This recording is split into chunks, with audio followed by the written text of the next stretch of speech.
최저임금이 올랐습니다. 알바는 모두 기뻐하고 사장은 모두 근심에 쌓일까요? 보다 원초적인 질문. 알바와 사장은 적일까요? 동지일까요? 더욱 심각한 사실은 알바를 비롯한 저임 내지 임시직 노동자의 이익은 누가 대변했고 과연 최저임금의 인상에 누가 기뻐했는가 하는 문제입니다.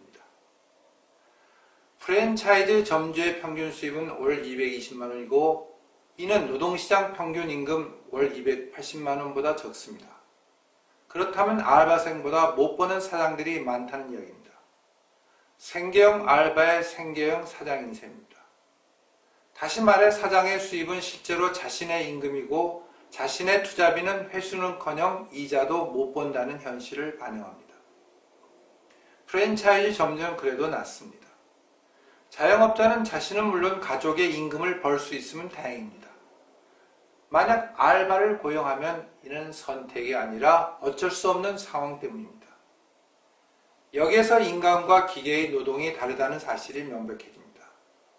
점주나 자영업자는 자신과 가족의 노동을 무한대로 투입할 수 없습니다. 왜냐하면 노동의 강도와 시간은 한계가 있을 수밖에 없기 때문입니다.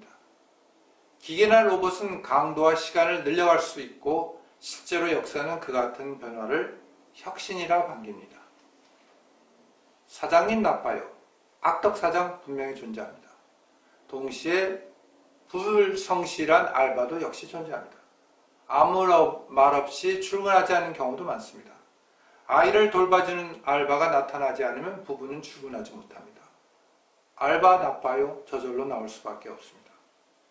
악덕 사장과 불성실 알바 사이에는 건널 수 없는 다리가 있고 그 다리에는 언제든지 전운으로 휩싸입니다.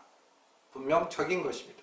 누가 적대 감정의 원인을 제공했건 양자 사이에 전운이 팽팽합니다.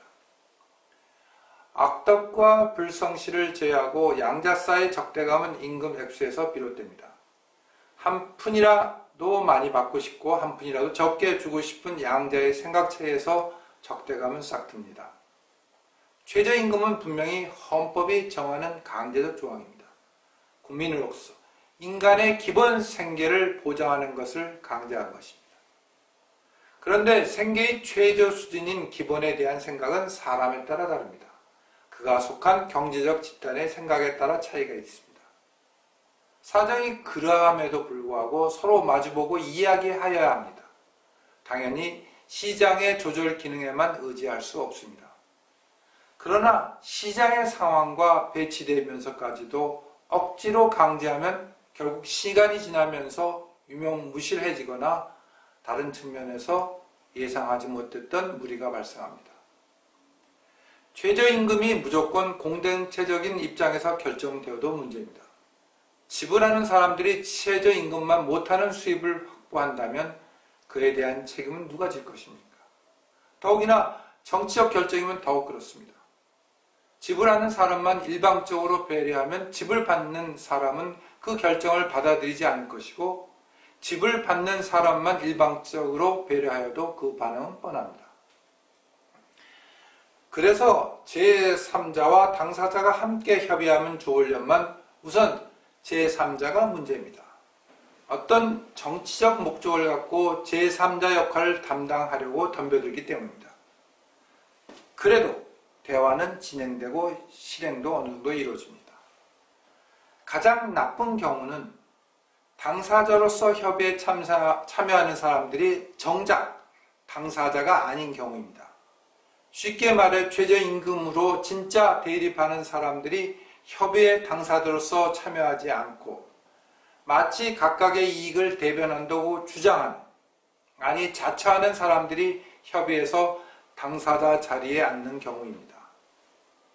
2017년 최저임금 협상이 그렇다고 봅니다. 알바와 사장을 대변하는 사람들은 과연 그 자리에 있었을까요? 알바보다 덜 받는 사장과 사장보다 덜 버는 알바가 최저임금 논의에 참여하여 목소리를 냈을까요?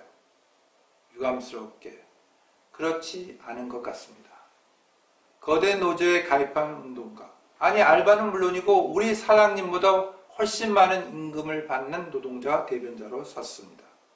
물론 상대도 그 같은 노동자를 고용하는 기업들의 단체에서 나왔습니다.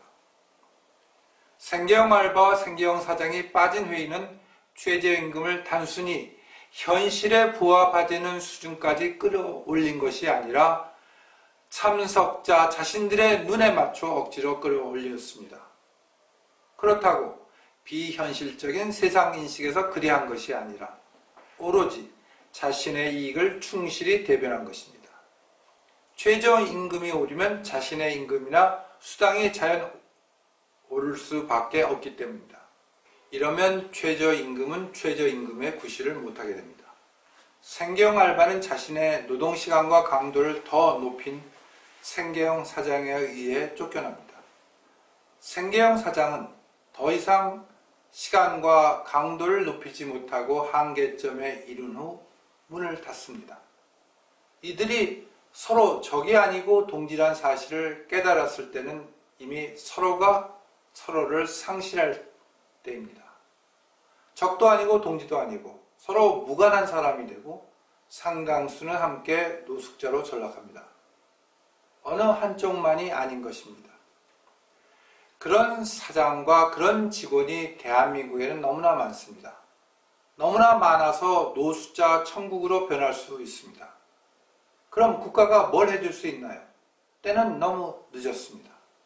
세금으로 노숙자 천국을 막기에는 턱없이 부족합니다. 아니 생계형 사장과 생계형 알바가 턱없이 많습니다. 그만큼 양자 사이의 경계도 턱없이 불분명합니다.